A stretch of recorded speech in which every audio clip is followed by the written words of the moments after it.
ఇప్పుడు నాకు అర్థం కాక అడుగుతున్నాను. మనల్ని మనం నిరూపించుకోవాల్సిన సిట్యుయేషన్ వచ్చినప్పుడు చాలామంది నిరూపించుకోవడానికే ప్రయత్నిస్తారు. నేనిది కాదు, నేనిది. నేనిది కాదు, నేనది. అసలు నా గురించి నువ్వేమనుకుంటున్నావు? నువ్వనుకుంటున్న నేను కాదు. నేను వేరే. కావాలంటే నీకు ప్రూవ్ చేస్తా. ఇలాగా అవతలెవడో కోన్‌కిస్కా గొట్టంగాడు. ఆడు మొగుడవని, ఫ్రెండ్ అవని, లవర్ అవని, బొచ్చు ఎవడైనా గాని. వాళ్ళ దగ్గర మనమేంటో మనం నిరూపించుకోవడానికి చేసే ప్రయత్నంలో ఎవరైనా ఉంటే, వాళ్ళంత వరస్ట్ బ్రతుకు ప్రపంచంలో ఇంకెవ్వడిది ఉండడు. ఎందుకు చెప్తున్నానంటే హానెస్ట్‌గా మాట్లాడుకుందాం. ఇప్పుడు పెళ్లి చేసుకొని జర్నీ మొదలుపెట్టిన తర్వాత నువ్వేంటో తెలిసే నిన్ను సెలెక్ట్ చేసుకున్నారు.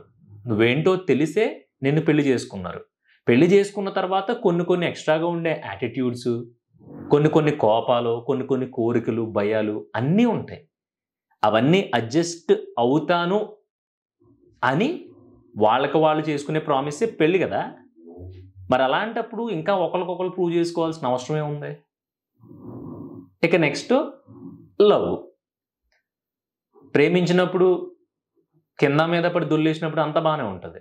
కానీ ఏదైనా ఒక సిట్యుయేషన్ వచ్చినప్పుడు అవతలోళ్ళ దగ్గర మన ప్రేమనో, లేదంటే మనం వాళ్ళని ఎంతలా ప్రేమిస్తున్నామో దాన్నో, మనం అవతలోళ్ళని ఎంత కేరింగ్‌గా చూసుకుంటున్నామో దాన్నో, ఇలాంటి పాయింట్లు ప్రూవ్ చేసుకోవాల్సొచ్చిందనుకో, అది ప్రేమ కాదు, కామం అసలే కాదు, అది కొవ్వు అంతే. అట్‌లీస్ట్ అవతలోళ్ళ మీద మోజున్నా కూడా ప్యూర్‌గా కేరింగ్ తీసుకుంటారు. ప్యూర్‌గా మోజేంటో చూపిస్తారు. ఆ కోరికేంటో చూపిస్తారు. అలా కాకుండా పిచ్చిగా పైశాచికత్వం అంటారు దాన్ని. అది చూపిచ్చారనుకో, ఆళ్ళ దగ్గర మనం ప్రూవ్ చేసుకోవాల్సిన అవసరం అస్సలు లేదు. ఇక ఫ్రెండ్‌షిప్ మెయిన్ ఇంపార్టెంట్. ప్రతి ఒక్కడి జీవితంలో 90% అబోవ్ ఆక్యుపై చేసేది ఫ్రెండ్‌షిప్పే. ఎందుకంటే కొంపలో మహా అయితే చదువు మొదలుపెట్టిన తర్వాత పొద్దున్న ఒక 2 గంటలు, సాయంత్రం ఒక 3 గంటలు ఉంటాం అంతే. 3 గంటలంటే మెలకువగా ఉండి, తర్వాత పడుకుంటాం కదా! మళ్ళీ పొద్దున్నే లెగుస్తాం, కాలేజ్‌కెళ్ళిపోతాం, స్కూల్‌కెళ్ళిపోతాం. మిగతా అంతా తిరిగేది స్కూళ్ళల్లో, కాలేజీల్లో, ఆఫీసుల్లో. ఇక్కడంతా ఉండేది ఫ్రెండ్‌షిప్పే. బాగా ఉన్నప్పుడు హెల్తీ లైఫ్స్ ఉన్నప్పుడు ఫ్రెండ్‌షిప్ చేసేసి ముడ్డి రాసేసుకొని, తెగ తిరిగేసి, సినిమాలు చూసేసి, షికారులు తిరిగేసి, ఏంటి బా ఎక్కడున్నావు? వత్తన్నాను" అని చెప్పేసి మాట్లాడేసుకొని, ఒక పీక్ సిట్యుయేషన్ వచ్చినప్పుడు ఏదో ఒక సర్కమ్‌స్టాన్సెస్ అంటే కొంచెం ఎగుడు దిగుళ్ళు, లోతు పల్లాలు, ఎత్తు పల్లాలు వచ్చినప్పుడు ఎవడో మన గురించి ఏదో చెప్పాడని చెప్పి, ఎవడో మన గురించి బ్యాడ్‌గా చెప్పాడని చెప్పి, అప్పటిదాకా ఫ్రెండ్‌షిప్ చేసినోడు, "ఒరేయ్! నువ్విలా చేస్తావు అనుకోలేదురా! నాకసలు నేను నమ్మలేకపోతున్నాను. వద్దురా ఇంకా. మనిద్దరికి ఇదవ్వదు. నేనేం తక్కువ చేశాననిరా ఇలా చేసావు? నువ్వు అడిగిన వెంటనే బండేసుకొచ్చేవాడిని. నువ్వు ఊరు నుంచొస్తే నిన్ను రేవులో దిగిపోతే నిన్ను డ్రాప్ చేయడానికి బండేసుకొచ్చేవాడిని. నీకెప్పుడన్నా అవసరమైతే మాట సాయం చేశాను. ఇప్పటిదాకా ఎంత బాగా కలిసున్నాంరా! అసలు నా విషయంలో నువ్వు అలా ఎలా చేయగలిగావు నువ్వు? నా గురించి ఆడి దగ్గర అలా మాట్లాడతావా? నేను నీ గురించి ఎప్పటి దగ్గరైనా, ఎవరి దగ్గరైనా చిన్న మాట మాట్లాడానా? బాధొచ్చేస్తుంది తెలుసా నాకు? అని ఎవడన్నా అన్నాడనుకో, మీరేం మాట్లాడకండి. ఆడది అర్థం చేసుకున్నాడు కదా! తర్వాత మనం ఎంత చెప్పినా ఆడు వినడు. ఆడు వినకపోగా మళ్ళీ కవర్ చేసుకుంటున్నావు నువ్వు. ఇప్పటికైనా నిజం ఒప్పుకొని ఉంటే పోన్లే కదా అని ఫ్రెండ్ అని రియలైజ్ అయ్యేవాడిని. ఇంకా నువ్వు అబద్ధం ఆడుతున్నావు చూసావా? నువ్వు మారవు ఇంకా అంటాడు మనల్ని. అలాంటి ఫ్రెండ్ కూడా అవసరంలా. వినేసి శుభ్రంగా సరే అయిపోయిందా అని అడుగు. లేదు అయిపోయిందా అంటావేంటి? అదిగో ఈ యాటిట్యూడ్ మానేసుకో అంటాడు. ఆ యాటిట్యూడ్‌లు అయి పోవుగానే నీకెవడో ఏదో చెప్పాడు కదా! ఎళ్ళాడు సంకనాకని చెప్పు. ఎందుకంటే ఇన్ని రోజులు కలిసున్నాం. నువ్వు పిలిచినప్పుడల్లా వచ్చాను. మనిద్దరం కలిసి తిరిగాము. ఎన్ని సార్లు ఒకళ్ళకొకళ్ళు సాయం చేసుకున్నాం. నువ్వు ఇలా ఎందుకు చేసావు అని నువ్వు అడిగావు కదా! మరి ఇన్ని చేసిన నేను అలా ఎలా చేస్తాననుకున్నావు? ఎవడో యాబ్రాజ్ గాడు, కంచరగాడిది గాడు మధ్యలో వచ్చి నా గురించి ఏదో చెప్తే నువ్వెందుకు నమ్మావు? మనిద్దరం ఇంత బెస్ట్ ఫ్రెండ్స్‌లా ఉండడం వల్ల ఆడికేదో కడుపు మండి అలా చెప్పుండొచ్చు కదా! నువ్వు ఆడి గురించి ఎందుకు అర్థం చేసుకోలేదు? నా మీద ఎందుకు ఎక్కేస్తున్నావు? చెల్ దెంగే ఇక్కడి నుంచి అని చెప్పు. ఇదే మాట చెప్పు. ఏం ప్రాబ్లమ్‌లా. తర్వాత మన గురించి ఎళ్లి 10 మందికి "ఇరే చూసావా నన్ను ఆడుకున్నాడు ఇన్ని రోజులని ఫ్రెండ్‌షిప్ అది ఇది" అని చెప్పి ఇలా అడిగినందుకు కనీసం కాదురా అని చెప్పి ఒక్క మాట అనలేకపోయాడురా, దొబ్బేమని చెప్పాడు అని చెప్పుకొని ఆ రోజుతో దరిద్రం వదిలిపోద్ది. ఈరోజు మనం అక్కడ తల వంచి మనం నిరూపించుకోవడం అనే కాన్సెప్ట్‌లో దిగామనుకో ప్రతిసారి ఇదే డ్రామాలు నడుస్తాయి. అసలు నిరూపించుకోవడం అనేది లేదు. ఎందుకు నిరూపించుకోవాలి? ఏమైనా దొంగతనం చేసేసామా? నిరూపించుకో. నేను దొంగతనం చేయలేదు. ఇదిగో నేను పలానా టైంకి ఇక్కడున్నాను. మా పక్క సందులో 7కి దొంగతనం జరిగింది. అదే 7కి నేను ఇంకో చోట ఉన్నాను. అది నిరూపించుకోవాలి. లేదు ఏదైనా ఒక సిచ్యువేషన్లో ఇరుక్కున్నావా, ఆ సిచ్యువేషన్లో ఇరుక్కున్నప్పుడు ఈ సిచ్యువేషన్ నాకు సంబంధం లేదు, ఇది నేను కాదు అని చెప్పి అక్కడ ప్రూవ్ చేసుకో. అంతేగాని ఈ అమ్మ ఫ్రెండ్షిప్లో ప్రూవ్ చేసుకోవడానికి ట్రై చేసి, మొగుడు పిల్లలు ప్రూవ్ చేసుకోవడానికి ట్రై చేసి, లవర్స్ ప్రూవ్ చేసుకోవడానికి ట్రై చేసి, రిలేషన్లో ఉన్న వాళ్ళు ప్రూవ్ చేసుకోవడానికి ట్రై చేసి, అది ఏం వద్దరిందామని?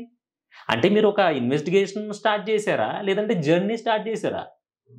ఇప్పుడు బండి వేసుకుని వెళ్తావు నువ్వు, నీ బండి నువ్వు ఇద్దరే ఉన్నారు, వెళ్తున్నా నీ అమ్మ నా బండి అంతలేదు అసలు పెట్రోల్ అయిపోతే పెట్రోల్ బంక్ దగ్గర ఆగుద్ది, పంచర్ అయితే పంచర్ షాప్ దగ్గర ఆగుద్ది, అసలు బండి సూపర్, అసలు 1,50,000 పెట్టుకున్నాను, అద్భుతంగా వెళ్తున్నాను చెప్పావు. బండి ఆగిపోయింది. ఎందుకు ఆగిపోయిందో నీకు తెలియదు, జుట్టు పీకేసుకుంటున్నావు, అన్నీ కరెక్ట్గా ఉన్నాయి. బంగారు లాంటి బండి, నీ ఫేవరెట్ బైక్, గిఫ్టెడ్ బై అమ్మ, లేదంటే అమ్మ నాన్న అని కూడా పెద్ద పెద్ద అక్షరాలతో రాసుకున్నావు. ఇప్పుడు నువ్వు ఆ బండిని తిడతావా? తిట్టవు. పాపం ఏం ప్రాబ్లం వచ్చింది ఏంటో, నీ అమ్మ ఎక్కడన్నా మెకానిక్ షాప్ ఉంటే బాగుండు, ఎక్కడన్నా ఇప్పుడు దీన్ని ఎలా తీసుకెళ్ళాలి, దీన్ని ఎలా బాగు చేయించాలి, ఇప్పుడు నేను ఎక్కడికి వెళ్ళాల్సిన చోటకి ఎలా వెళ్ళాలని ఆలోచిస్తావు తప్ప, దీని అమ్మ ఆగిపోయింది, అసలు నువ్వు ఎందుకు ఆగిపోయావు, నువ్వు నిజంగా ఆగిపోయావా, నన్ను మోసం చేస్తున్నావా, ఇప్పుడు నాకు ప్రూవ్ చేయాల్సిందే.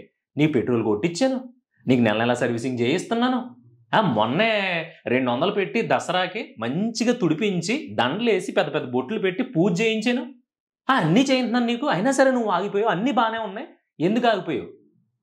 ఇంత బాగా చూసుకుంటున్నా అంటే నేను లోకు కదా, నువ్వు ప్రూవ్ చేసుకోవాలి ఖచ్చితంగా, నువ్వు నిరూపించు. ఇప్పుడు నిజంగా రిపేర్ వచ్చి ఆగిపోయావా, లేదంటే నార్మల్గా ఆగిపోయావా, నా మీద కోపంతో ఆగిపోయావా? అంటే లెక్కలేదా నీకు? నేను ఇంత బాగా చూసుకుంటున్నా సరే నా విషయం నువ్వు ఎలా చేస్తున్నావు అని చెప్పి నువ్వు బైక్ని అడగగలవా?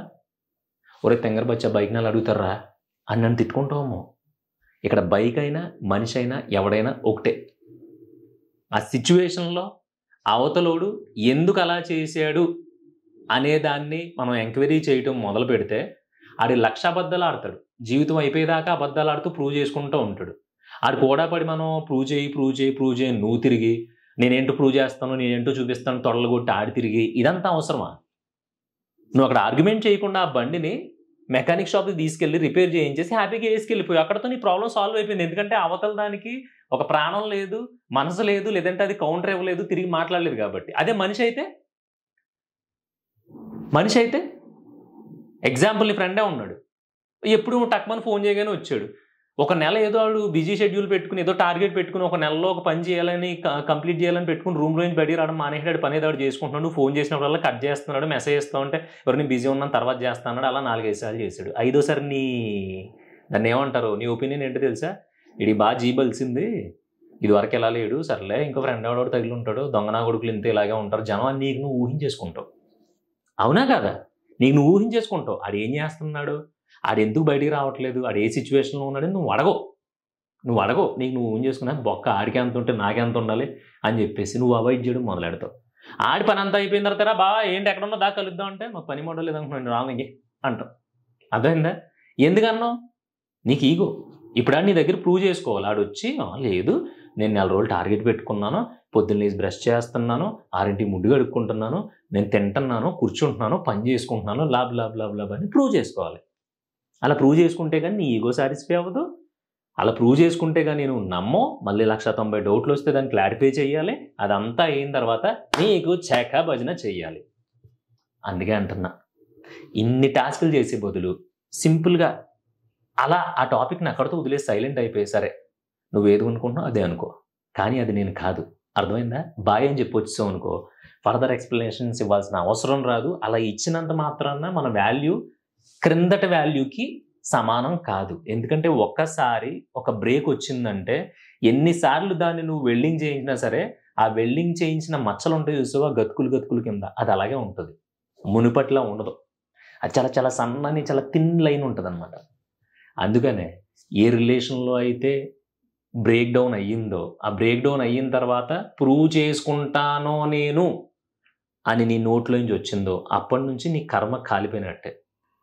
ఎందుకంటే నీకు తెలుసు కదా గురు, నేను ఇంతలా ఎందుకు చెప్తున్నానంటే నువ్వు ప్రాపర్గా ఉన్నావు, నువ్వు ఇక్కడేం దాచుకోవాలా, ఇక్కడేమీ లేదు, ప్రాపర్గా ఉన్నావు. ఏదో ఒక మిస్అండర్స్టాండింగ్ వచ్చింది, ఏదో ఒక సిచ్యువేషన్ బ్యాడ్ నడిచింది అక్కడ, దాని గురించి బాబోయ్ నేను ఇది కాదు అని చెప్పి జెన్యూన్గా ఉన్న నిన్ను నేను జెన్యూన్ అని ప్రూవ్ చేసుకోవడానికి ట్రై చేస్తున్నావు అంటే ప్రపంచంలో అంతకంటే దౌర్భాగ్యం ఇంకెక్కడైనా ఉందా? ఏళ్ల తరబడి కాపురాలు చేస్తున్నాం, సంవత్సరాల తరబడి లవ్ చేసుకుంటున్నాం, చిన్నప్పటి నుంచి ఫ్రెండ్షిప్ చేసుకుంటున్నాం, నిరూపించుకోకుండా వదిలేయమంటావా పృథ్వీ అనేసి సొల్లు కబుర్లు ఏమన్నా చెప్పిలా అయితే మీది మన మైండ్ సెట్ కాదు. ఎందుకు చెప్తున్నాను అంటే అక్కడ వదిలేయటం ఇన్ ద సెన్స్ ఆ టాపిక్ను వదిలేయడం, అక్కడ వదిలేయడం ఇన్ ద సెన్స్ వాళ్ళతో ఆర్గ్యుమెంట్ వదిలేయడం, అక్కడ వదిలేయడం ఇన్ ద సెన్స్ నేను ఇది కాదు ఇది అని నిరూపించుకోకుండా నువ్వు ఎలా అన్నా అర్థం చేసుకో, నేను అది కాదు అని ఒక్క మాటతో తేల్చేయడం అంతే. దాన్ని వదిలేయడం అని చెప్తున్నా.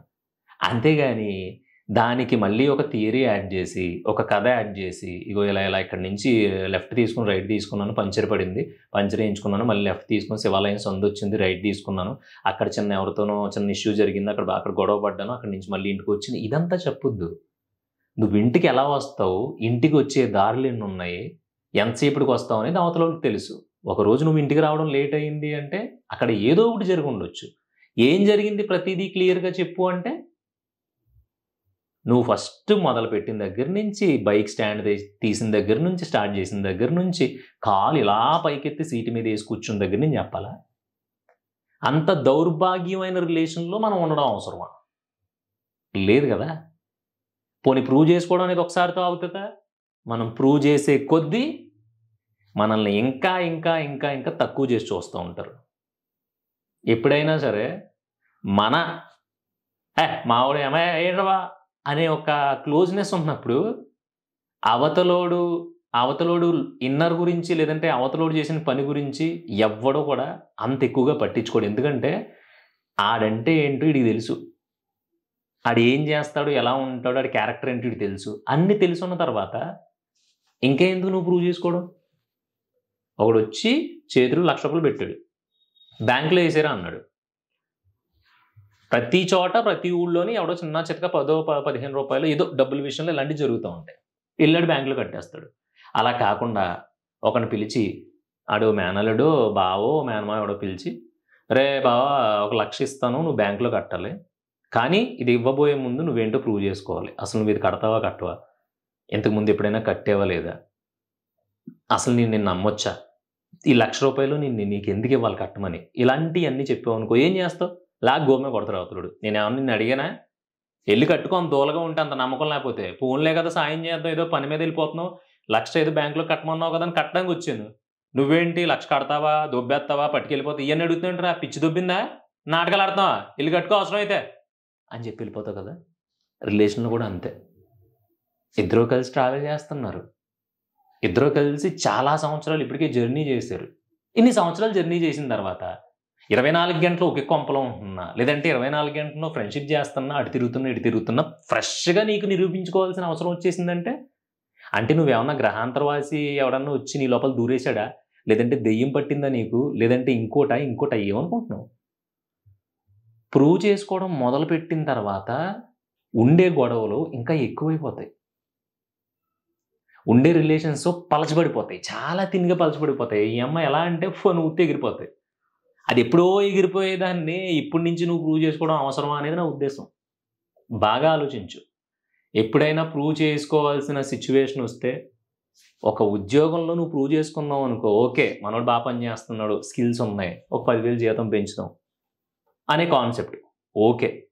లేదు, ఎవరో నీకు పని అప్ చెప్పారు, ఆ పని చేసి తీరాలి, నేను ఏమైనా సరే ఈ పని నేను డెడికేటెడ్గా చేయాలనుకున్నాం, అది ఓకే. ఇదంతా కాదు, జనమందరిలో మనం ఒక జీరోలో కనిపిస్తున్నాం, ఇది కాదు కాన్సెప్ట్.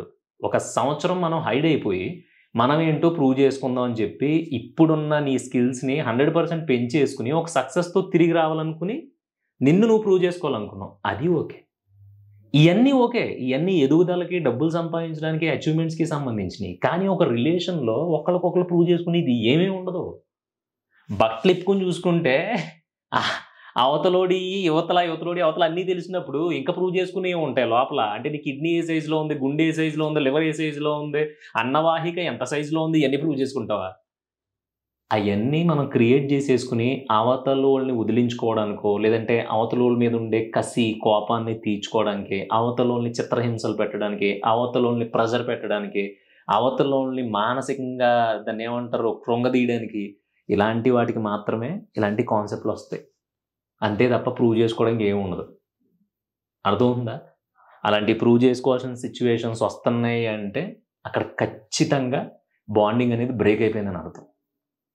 నేనేంటో నీకు అర్థమైతే అర్థం చేసుకున్నట్టుండు. నేనేంటో నీకు అర్థం కాలేదు, నువ్వు ప్రూవ్ చేసుకోవాల్సిందే అంటావా? Bye bye.